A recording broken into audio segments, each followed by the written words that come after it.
PM today and we are going to SM Fairview. Hindi na ako nakapag-start ng vlog kanina kasi nagmamadali na rin kami kasi nga may lakad pa ako after this.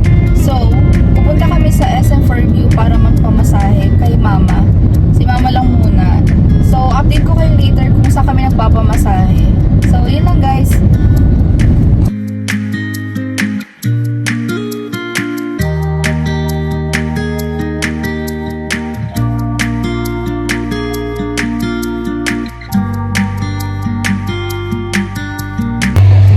Hi guys, andito na kami sa SM Fairview. Pupunta kami sa Nuatay. So doon kami nagpapamasahe. Kwento ko kayo mamaya. Ay mama.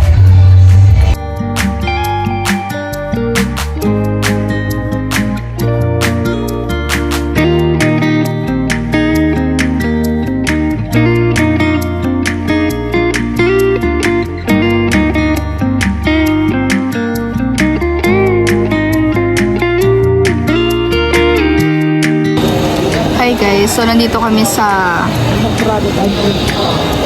Ube Champurrado Triple Chocolate. So, yun na nga guys. Doon kami nagpapamasahe sa Nuatay. Bali, meron kami family friend na nagmamasahe sa bahay. Kaso, ang pagkakaalam ko, Monday lang siya available. And today is Sunday. Masakit na yung katawan ng nanay ko. Kaya, pag hindi siya available, dito kami sa SM Fairview sa Nuatay. Bale guys, mas masarap pa rin talaga doon sa Mapalad. Like, yung sa previous vlog ko, doon ko sinabi na ibang klase yung Mapalad massage. Doon yung sa Batangas. Wala pa silang branch dito eh. Pero, syempre, kung meron dito, syempre, di ba, doon tayo. Kaso, ito talaga yung go-to massage namin pag hindi available yung family friend namin. Ganun. So, yun lang guys. Bali, tara kain tayo nito. Champurrado.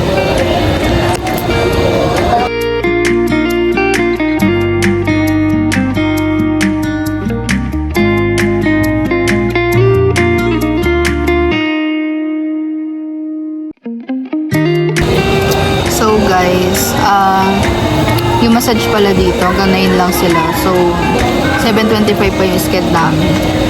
Bali si mama lang magpapahilot, hindi ako kasali. So, yun lang guys.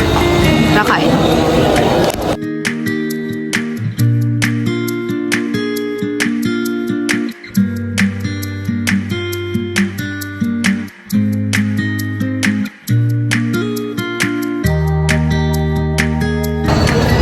Alam nyo guys, kahapon, ngayon ako naging okay kasi kahapon, nung Friday shift,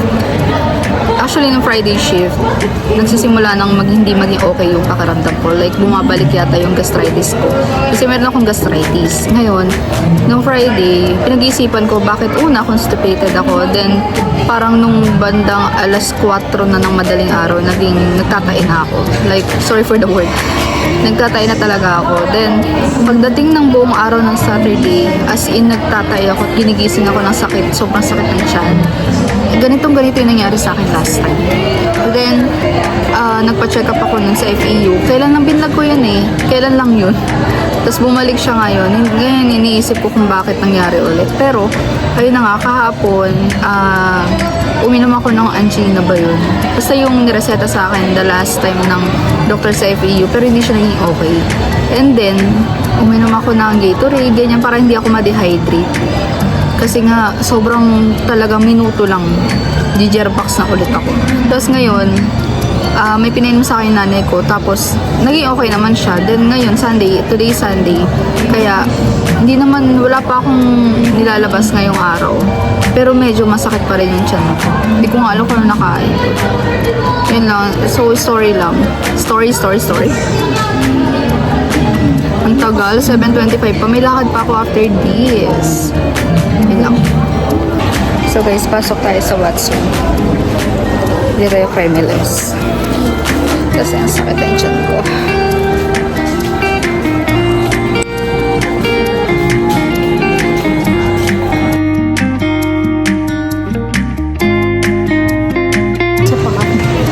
Hi guys. So tapos na yung nanay ko. Sarap. Tapos na rin ako magpa-linis ng kuko. Habang naghintay sa nanay ko. Tapos may hilot din dyan na. Diyan? Hinilot yung pa ako pati kamay ko. Ang sarap. Doon na lang ako minsan. Marunong mag-ano. So, kahit hindi ako nagpahilot ng katawan, nahilot naman yung pa ako pati yung kamay ko. Tapos may linis pa. Amazing. So, yun lang guys. Update ko kayo later. Masarap. Hi guys! So, it's already 8:31 here and hindi na kami naglibot-libot gawa ng gabi na at may lakad pa ako. So, tapos na magpamasahe si mama, tapos na rin ako magpa-linis ng kuko at paa. Tapos yung hinilot din yung paa ko, hindi lang si mama. So, good choice na hindi ako nagpahilot dun sa 30 minutes din. Good choice na hindi ako nagpahilot dun sa, sa Nuatay. Kasi, nagpalinis ako ng kuko, tapos may kasama na siyang hilot ng kamay at paa.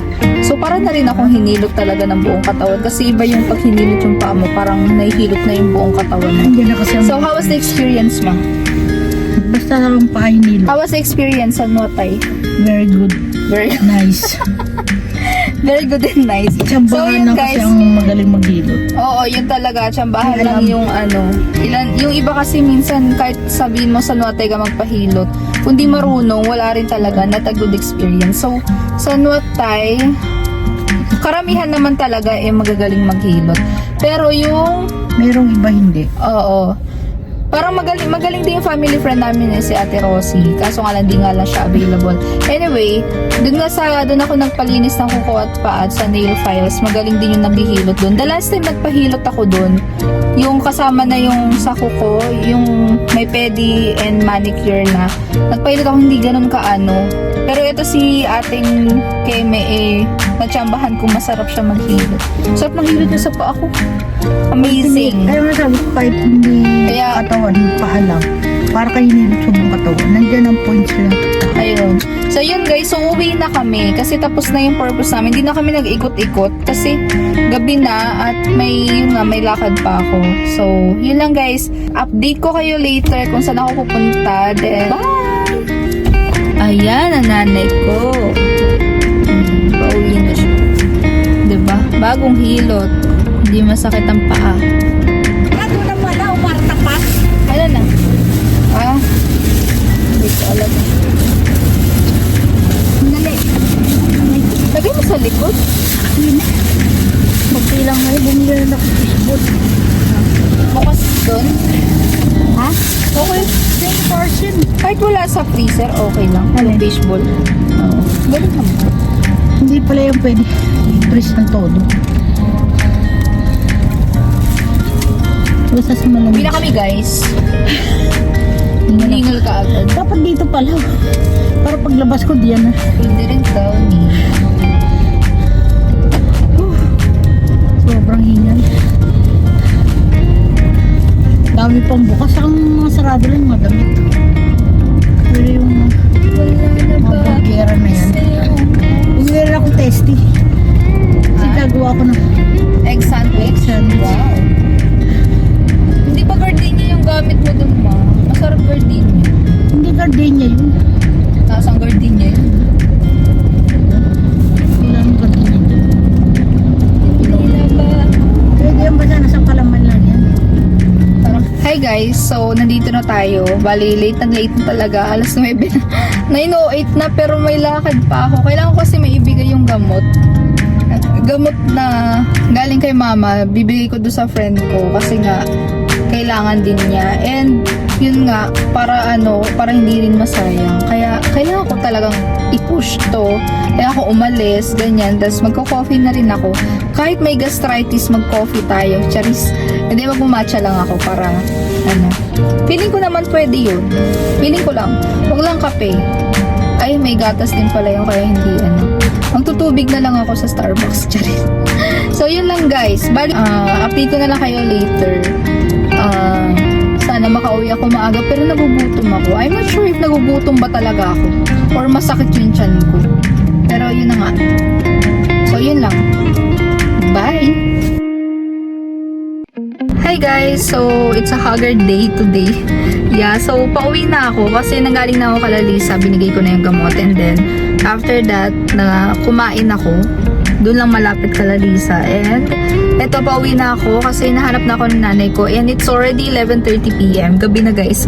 Kaya kailangan ko na talaga umuwi kasi gagarahe pa ako. And ayun, nag-take out lang ako sa nanay ko ng pansit at pork silog sa ate ko kasi gutom na daw sila. So yun lang guys, I will end this video dito pa lang kasi baka hindi na ako makapag-end ng video later. So yun lang guys, thank you so much for watching. Stay safe and see you in my next vlog. Bye!